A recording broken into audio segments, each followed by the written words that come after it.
आज मैं आपको दो मैचेस बताऊंगा जो कि कराची किंग्स के हुए। एक कराची किंग्स का इस्लामाबाद यूनाइटेड के साथ हुआ और एक कराची किंग्स का आपका कोयटा ग्लैडिएटर्स के साथ हुआ।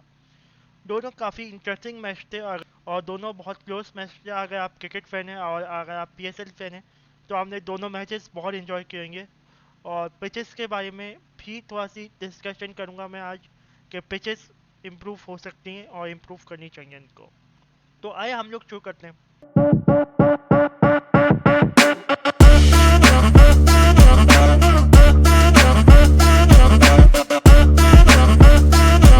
पिचेस को बैटिंग को और बॉलिंग को दोनों को फेवर करना चाहिए और पिचेस को ऐसे बनाना चाहिए कि हाई स्कोरिंग गेम हो सके। और इन T20s हमेशा से हमें हाई स्कोरिंग गेम दिखा है और इन्जॉय भी किया लोगों ने हाई स्कोरिंग गेम, क्योंकि हर टीम चाहती है कि छक्के चौके लगें और एक अच्छा स्कोर हो, 180 190 वाला स्कोर हो। और प्लेसेट विकेट तो नहीं हो, ज़रा सा बॉलिंग के लिए भी हो, ग्रास हो, ताकि सीमर्स को फेवर मिले। और फिर उसके बाद आखिर में बीच में आप स्पिनर से अच्छी गेंद करवा सकते हैं और स्पिनर भी विकेट ले सकते हैं आपके। तो मुझे लगता है कि ऐसे ऐसे गेम हो कि बिल्कुल फेयर साइड हो, कि दोनों का 50-50% हो।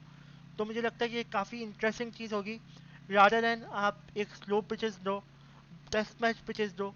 तो मुझे लगता है कि वो चीज़ आपको ख़त्म करनी पड़ेगी। इस हाई फास्ट गेम को आपको और इंटरेस्टिंग बनाना पड़ेगा बाय गिविंग क्वालिटी पिचेस। तो मुझे लगता है कि पाकिस्तान कर सकता है और जिस तरह से पाकिस्तान प्रिपेयर करता है अपनी पिचेस, ये इम्प्रूव कर सकता है। कराची किंग्स वर्सेस इस्लामाबाद में देखिए पिचेस टूट रही थी बीच में, तो मुझे लगता है वो चीज़ पे काम हो सकता है और वो चीज़ बेहतर हो सकती है। Even though Karachi Kings versus Quetta Gladiators की पिच बेहतर थी, बहुत बेहतर थी, बट ये और बेहतर हो सकती है। तो ऑल द बेस्ट जो पिचेस बनाते हैं, और पिचेस अच्छी होंगी तो और मैचेस अच्छे होंगे। अगर सबसे पहले मैं कराची किंग्स और इस्लामाबाद की बात करूं तो इस्लामाबाद बहुत नीचे जा रही थी, एक मैच जीती थी और लग नहीं रहा था कि अच्छी जा रही है। उनके काफ़ी प्लेयर्स फॉर्म में नहीं थे, जिसमें मुंड्रो फॉर्म में नहीं था, इमाद वसीम फॉर्म में नहीं था, और उनका एलेक्स हेल्स तो सुबह सुबह वापस आया था तो वो खिला एकदम से। तो काफ़ी प्लेयर्स थे उनके जो फॉर्म में नहीं थे और जो के लेट आए, अराइव हुए। तो मुझे लगा था कि कप्तिल को ये लोग चांस देंगे, बट उन्होंने एलेक्स हेल्स को चांस दिया और वहाँ पर हेल्स स्टॉर्म आ गया। जिस तरह से हेल्स से 47 रन बना रहे ऑन 35 बॉल्स। बट जब मुंड्रो और हेल्स बैटिंग कर रहे थे तो मुझे ये समझ नहीं आया कि आपने स्पिनर्स को क्यों नहीं अटैक दिया, आपने मलिक से क्यों नहीं गेंद करवाई, आपने नवाज से क्यों नहीं गेंद करवाई। इवन के मलिक से आपने शुरू में नहीं गेंद करवाई, जिसकी वजह से रन इतने कॉस्ट हुए। और आपको पता था वो पिच टर्निंग पिच है, उसमें क्रैक्स दिख रहे थे, और आपने ये लेट करवाया। और इवन को नवाज को आप लेट लेके आए, जिसकी वजह से मुनरो ने अपना काम कर दिया था, जो कि मुनरो ने 87 रन मारे। अगर आप शुरू में लेके आ जाते तो वो आउट हो सकता था। अगर आप इन दोनों की स्टैटिस्टिक्स देखें तो ये ऑफ स्पिनर पे ज़्यादा फंसते हैं और इनका स्ट्राइक रेट भी कम होता है। तो आप इनको ऑफ स्पिनर से ट्रैप कर सकते थे, बट आपने वो चीज़ नहीं की। जो मुझे लगता है कि आपकी कैप्टनसी में वहाँ पर थोड़ी सी कमी आ गई और वहाँ पर आप थोड़ा सा बेहतर एनालिसिस कर सकते थे पिच का, जो आपने नहीं किया।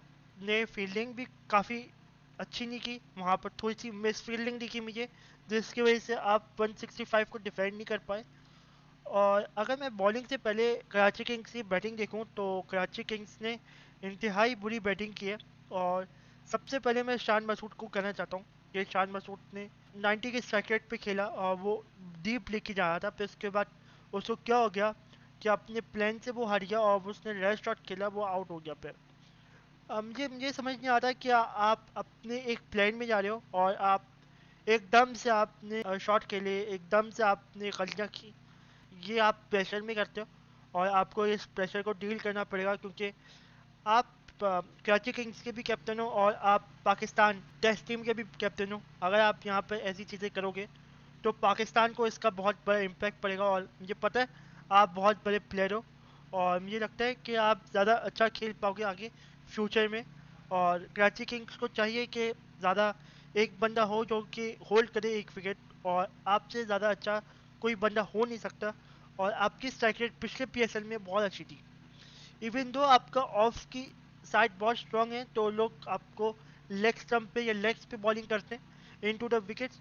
मुझे लगता है वहाँ पर आप एक्सपोज हो रहे हो, तो मुझे लगता है आप वहाँ से अगर आप लेफ्ट साइड पे या स्क्वायर लेग पे भी मारना शुरू कर दोगे या स्ट्रेट खेलना स्टार्ट कर दोगे, तो मुझे लगता है वो चीज़ ख़त्म हो सकती है और बेहतर खेलोगे। मैं शोएब मलिक को कहना चाहूँगा कि शोएब मलिक को रन आउट हो गया। मैंने आज तक उसका रन आउट नहीं देखा, बट वो रन आउट हो गया। मुझे लगता है वो ज़रा सा केयरलेस हो गया था और उसने अजीब सी अपनी बैट रखा और जिसकी वजह से वो आउट हो गया। इवन दो अगर शोएब मलिक डीप लेके जाता तो स्कोर 165 से ज़्यादा होता। और मुझे पता है मलिक कितना अच्छा बैट्समैन है इन द स्पिन, क्योंकि इस्लामाबाद अपनी स्पिन को ज़्यादा इस्तेमाल कर रही थी। अगर आप इमाद वसीम को देखें या आगा सलमान को देखें या शदाब खान को देखें, और उन्होंने 9 ओवर करवाए। अगर ये लोग मलिक खड़ा रहता तो मलिक ज़्यादा डेंजरस हो जाता इनके लिए। और मलिक को चाहिए कि पॉजिटिव इंटेंट के साथ शॉट खेले और अपना एग्रेसिव स्टार्ट ले जैसे वो स्टार्ट लेता है नॉर्मली।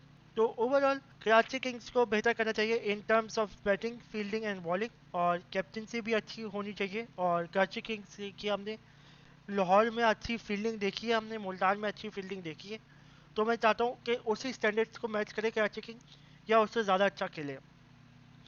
तो मैं होप करता हूँ कि कराची किंग्स ज़्यादा अच्छा होगा। अब मैं बात करता हूँ इस्लामाबाद यूनाइटेड की, तो इस्लामाबाद यूनाइटेड ने बहुत अच्छा खेला और पिच को बहुत अच्छा जेट किया उन्होंने, और पिच के हिसाब से बॉलिंग की जिसकी वजह से उनको विकटें मिली। उन्होंने विकटें उठाई और उन्होंने रन बहुत कम दिए और जिसकी वजह से वो जीते। तो इस्लामाबाद की एक उम्मीद बढ़ गई है जैसे आपका मुनरो और हिल्स फॉर्म में आए, क्योंकि वहाँ पर इस्लामाबाद यूनाइटेड अपनी ओपनिंग में फंस रहे थे इन होल पीएसएल, और इस बार मुनरो और हिल्स जैसे फॉर्म में आए वैसे उनका ओपनिंग का जो प्रॉब्लम था वो सॉल्व हुआ है और नीचे के लोगों ने खेलना स्टार्ट किया है। So all the best Islamabad United, देखते हैं कि वो कहाँ पे जाती हैं और कहाँ पे लाई करती है।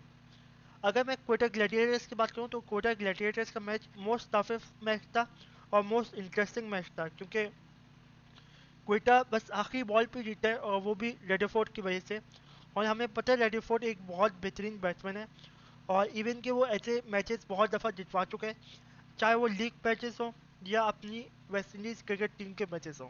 तो क्वेटा ने अपनी बॉलिंग चेंजेस की जिसमें मोहम्मद आमिर को बैठाया क्योंकि ड्यू टू वर्कलोड की वजह से, और सुहेल खान को खिलाया। वो चीज़ थी जो कि मोस्ट वीक लिंक था क्वेटा ग्लैडिएटर्स का, और वो चीज़ थी कि एक्सपोज करनी चाहिए थी, मगर वो इतना एक्सपोज नहीं कर पाए और उसको भी 9 की इकोनॉमी से वो पिटा।